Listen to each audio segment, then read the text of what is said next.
I want to think it is, but when you know this because you are also a fiction writer. When you write a story, usually, in my case, usually I start writing when an idea is compelling enough. Like something just like a germ of an idea, and then it keeps running in my head. It keeps, it doesn't leave me. So isulat din ako siya. And then when I write, you try to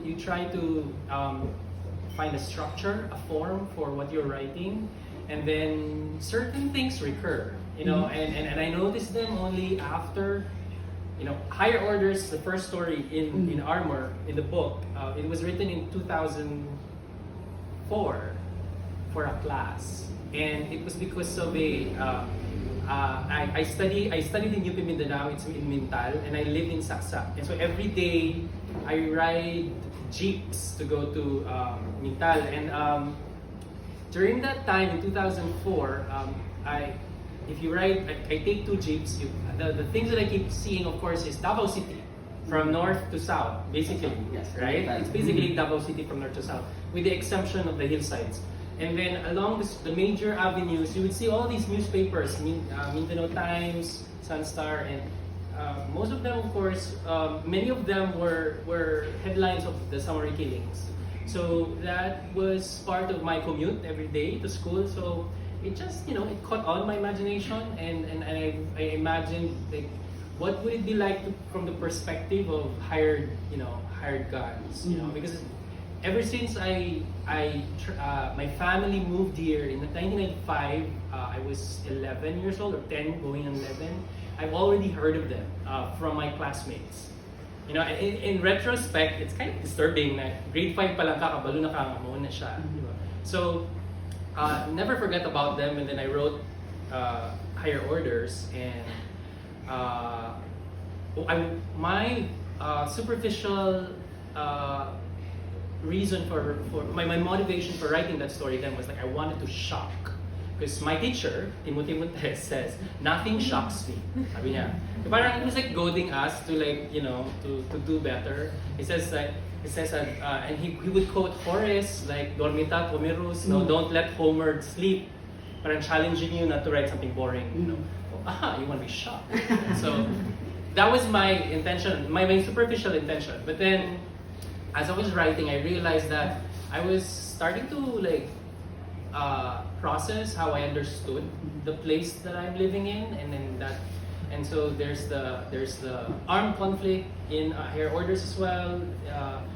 There's former military who were deployed in Maguindanao, in Sulu, and then there are former cadres of the NPA. They just naturally came out, and when I would write the other stories, even if I want to write about a boy who's wanting to experience sex for the first time, albeit through phone, some aspect of the theme would still come out. So I just let it happen. And maybe that is why also it took me 17 years to finish it, because it's not an easy subject, and so many things happened in between 2004 and 2020 when I submitted 2020 when I submitted the manuscript. So because I studied writing, some of it is deliberate, but then there are parts like the metaphors. Because if I force the metaphors, they don't work. Yeah. Like if you just force them, they don't work. Like in Armor, for example, the armor shield. Yeah, it wasn't really. It wasn't my idea. It was from a friend who's like, again, teased me. Now for your next story, why don't you write a story with a character wearing this? And that was there was a John Galliano inspired. He had a collection in 2006 that he was inspired by medieval armor and gowns, really beautiful gowns with armor na medieval. So akong friend was like, sige daw Vic, sulat daw story being amoni. And then that was the prompt. Gawas yapon ng DDS. So I don't know. So to study in the US, and how has it changed your writing? And I said that, well, my answer really is it made me more conscious of the way I use English. The way I use English, because I compare it now to their own way of using English, and then to realize that we have our own ways of using the language. So that made me really, really aware. And because the distance that it created, being away from the Philippines, from Davao, it kind of like clarifies certain things. So that, and then because if we are here, I mean, most of the time we have like an idea of English, like how it's taught in schools. So that we have this kind of like reverential, which is part of the colonial, the colonial experience, reverential. And then we make fun of ourselves or each other when we commit mistakes and stuff like that. I even heard comments before, like the English that I'm writing is not up to par with like people, for example, in Manila. So that kind of stupid comments, which is very imperialist. I also been to the UK, and if you listen to their English, you won't understand easily because they have their own regional way of using the language. So that's how I was able to regionalize my English. So we have our own. We have our own way of using the language, and kind of it's empowering. But at the same time, it was also humbling because like a lot of my classmates didn't care about what I was writing, about they have other concerns, and there was some pressure to kind of like explain because they don't know much about.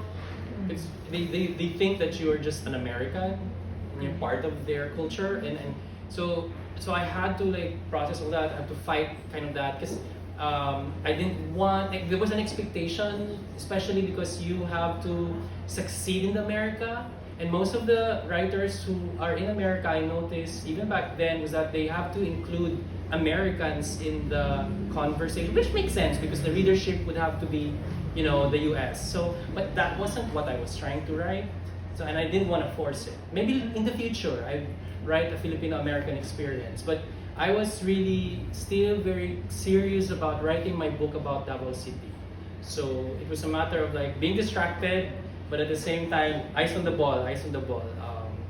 But at the same time, picking up a few tricks here and there, because it was also an advantage to be aware of readers who know nothing about the history of the Philippines, know nothing about Davao, let alone what was going on here back then. So it made me, it gave me that, it allowed me to imagine a reader who doesn't know. So now I have a reader who I think knows, and a reader who doesn't know, and a reader who pretends not to know what's going on. So it helped me kind of like imagine how I would sound, or how my narrators would sound when I'm writing the story. So, yeah. If I could only be indulgent, the only stories that I would write would have all queer characters, because that's what I really want to write. But as you can see, this book is also you will see how I develop a discipline as a storyteller. What you want to write sometimes don't succeed, because you just want to write it. Sometimes it's also, you have to challenge yourself and you have to engage with certain issues. But with the queer stories, what tends to happen is that whenever I write them, I'm always afraid that I'm being indulgent because it's a very, very familiar experience. It's my own experience, and it's difficult and painful, more painful than the other stories here. The Manny Pacquiao story was weirdly, and the disguise story with the mayor as the narrator, weirdly they were the more natural. Maybe because I was tapping into my Manny Pacquiao in my inner fascist. So, but with the queer stories, it was so hard. Because it was so close to me, and it's a combination with voice.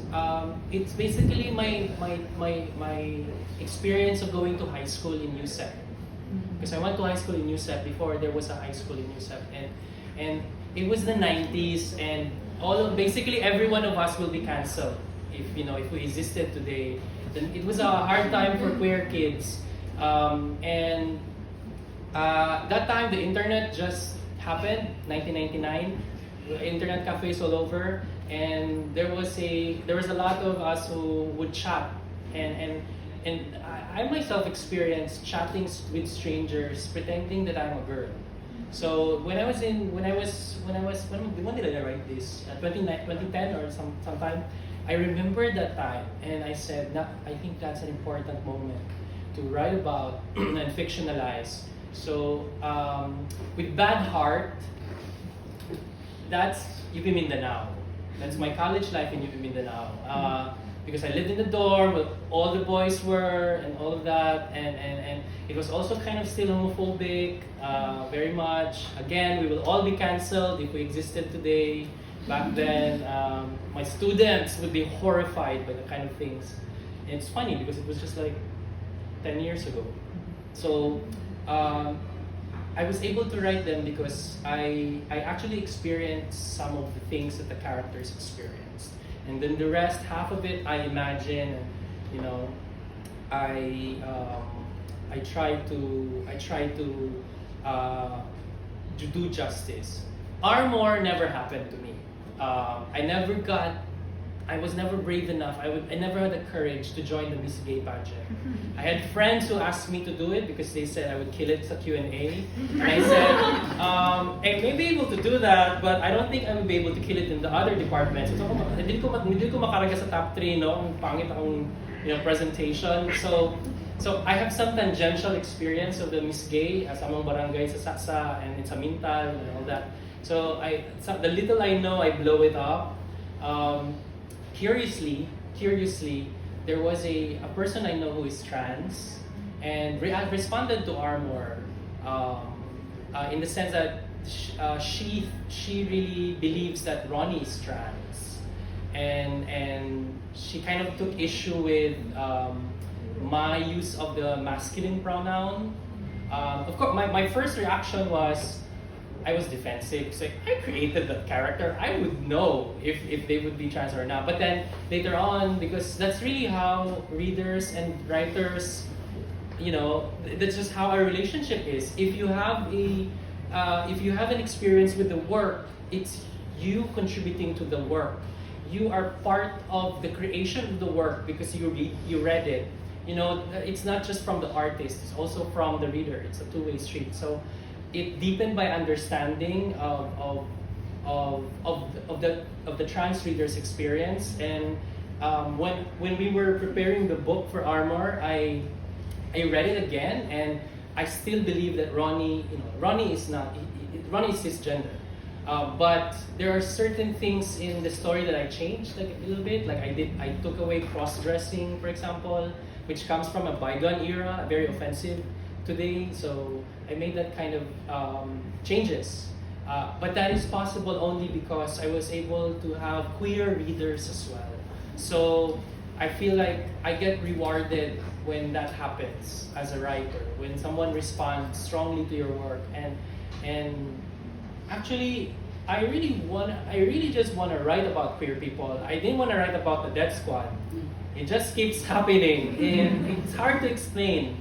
But I think that is my life in the last, I don't know, how many years have I been here in Davao? It's about my being queer and the political situation here.